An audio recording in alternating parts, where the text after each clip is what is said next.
In the wild kingdom of plants, not every organism plays by the same rules. Today we're diving into the world of a real-life plant vampire, a sinister vine known as dodder. You might hear people call it strangleweed or even devil's guts, and once you see it, you'll understand why. This plant, which belongs to the same family as the beautiful morning glory, is a parasite. That means it can't survive on its own. Instead, it must steal everything it needs to live from another unsuspecting plant. This is a story of survival, but it's a grim one for any plant that gets in its way. Unlike most plants you see, dodder is not green. Instead it comes in strange colors like yellow, orange, or even a ghostly pale pink. This is a huge clue about its sinister lifestyle. The green color in plants comes from something called chlorophyll, which they use to make their own food through a process called photosynthesis, using sunlight, water, and air. But dodder has almost no chlorophyll at all. It has given up on making its own food. Its whole existence is dedicated to finding a host plant and latching on to steal the food and water that the host worked so hard to produce. This parasitic nature makes dodder one of the most fascinating and destructive plants out there. Imagine a creature that is born with no way to feed itself and must immediately hunt for a victim. That's the dodder plant. It doesn't have true leaves and its roots are only temporary. Its entire body is basically a long, thin, thread-like stem designed for one purpose: to find and conquer a host. It's a botanical outlaw, living completely off the grid of normal plant life and thriving on the resources of others in a relentless quest for its next meal. The dodder genus, known scientifically as Cuscuta, includes around 170 different species found all over the world. Each one is a specialized parasite, sometimes preferring certain types of host plants over others. These spooky, stringy vines create a bizarre and often frightening sight in nature, forming dense, tangled webs that can completely smother and overwhelm healthy vegetation. They look like a messy pile of spaghetti thrown over a bush, but this is no accident. It's a highly effective strategy for a plant that lives life as a full-time thief, a true master of botanical burglary. The life of a dodder plant begins with a desperate race against the clock. When a dodder seed sprouts in the soil, a tiny leafless stem emerges. It has a small temporary root system that anchors it, but it has no way to make food. From the moment it begins to grow, it has only a few days, maybe 3 to 5, to find a suitable host plant. If it fails, its tiny energy reserves run out, and the fragile seedling will wither and die. This makes the first few days of its life an intense, high-stakes search for survival, a real-life botanical thriller playing out in slow motion. To find its victim, the dodder seedling doesn't just grow randomly, it has an incredible ability that seems like something out of a science fiction movie. It can smell other plants. Research has shown that dodder can detect the unique chemical scents that nearby plants release into the air. The seedling will actually grow in the direction of the strongest, most appealing scent. It can even tell the difference between a good host and a bad one. It's like a tiny blind snake sniffing the air, hunting for the scent of its favorite meal, a truly amazing and creepy survival skill. Once the seedling picks up the trail of a potential host, it begins to grow towards it with surprising speed. The thin, pale stem sways and spirals in a counterclockwise motion, reaching out like a tiny tentacle. This searching movement increases its chances of making physical contact with a stem or leaf. It's a tense moment in the plant's life. Every inch it grows brings it closer to either a life-sustaining meal or starvation. You can almost feel the urgency as this little plant stretches out, hoping to make contact before its time is up, a do-or-die mission from the very start. When the dodder finally touches a host plant, its mission isn't over yet. It needs to secure itself firmly. To do this, it coils itself around the host's stem, sometimes multiple times to get a good grip. It then uses a special sticky substance called pectin, the same stuff used to make jams and jellies, to glue itself onto the host's surface. This creates a strong bond that ensures it won't be easily knocked off by wind or rain.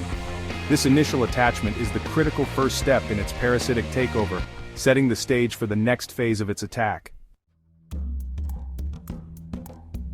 Once the dodder vine has glued itself to its host, it begins the real invasion. Its temporary roots in the soil are no longer needed, so they wither away, and the dodder becomes completely dependent on its victim.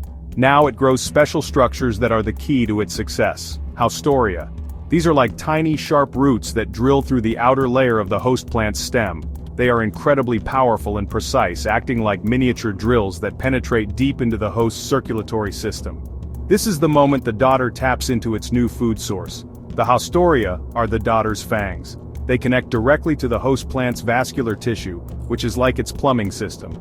This system has two main parts: the xylem, which carries water up from the roots, and the phloem, which transports sugars and nutrients made in the leaves down to the rest of the plant. The dodder's haustoria tap into both, allowing it to suck out everything it needs to live and grow. It's a complete hijacking of the host's life support system. The host plant is now working to feed not only itself, but also the hungry parasite attached to it. With a constant supply of food and water, the dodder plant's growth explodes. It can grow as much as 7 centimeters in a single day. A single dodder plant can quickly spread, branching out and creating a thick, tangled mat of vines that can cover an area of 3 square meters in just one season. As it grows, it reaches out to nearby plants, attaching to them as well. Soon, one dodder plant can be connected to dozens of different hosts, creating a massive web that drains the life from an entire patch of vegetation, a truly relentless and efficient hunter. As if stealing food and water wasn't bad enough, dodder can also act as a bridge for diseases. Because its haustoria connect the vascular systems of multiple plants, it can transfer viruses from one infected host to another, healthy one. This makes a dodder infestation even more dangerous. It's not just weakening the plants by stealing from them. It's also actively spreading sickness through the plant community. The tangled web of dodder becomes a superhighway for pathogens, leading to widespread damage that goes far beyond its initial attack on a single plant. While dodder seems unstoppable, the plant kingdom has not given up the fight. Some plants have evolved amazing defense mechanisms to protect themselves from this parasite. When a dodder vine tries to attach, these plants fight back. For example, certain types of mallow plants like upland cotton and some hibiscus species can detect the invader. In response, they form a tough woody layer of tissue right at the point of attack. This barrier acts like a shield, physically blocking the dodder's haustoria from drilling into the stem. It's a botanical battle of wills, with the host plant walling itself off to repel the invader. The dodder plant's ultimate goal, like any living thing, is to reproduce and create the next generation. It produces small, bell-shaped flowers, often in clusters, which are usually white or cream-colored. Some species are incredibly clever, timing their flowering to match their host plants. This is a brilliant strategy because it takes advantage of the pollinators already visiting the host, tricking them into pollinating the dodder's flowers as well. After pollination, each flower produces a few seeds, ensuring that the sinister cycle can begin all over again, spreading its deadly legacy. The seeds of the dodder plant are masters of patience. They are incredibly tough and can survive in the soil for a very long time. Depending on the species and the conditions, these seeds can remain dormant or asleep for 5, 10, or in some cases even up to 30 years. They just wait, silently, for the right conditions to sprout and begin their hunt for a new host. This makes getting rid of a dodder infestation extremely difficult. Even if you remove all the living vines, a hidden bank of seeds may be waiting in the soil, ready to emerge years later. For humans, especially farmers and gardeners, controlling dodder is a serious challenge. Because the seeds are so persistent and easily spread, prevention is the best strategy. The most important step is to stop the dodder from producing seeds in the first place by removing the vines before they flower. It's also crucial to be careful when working in an infested area. Dodder seeds can stick to clothing, shoes, and tools.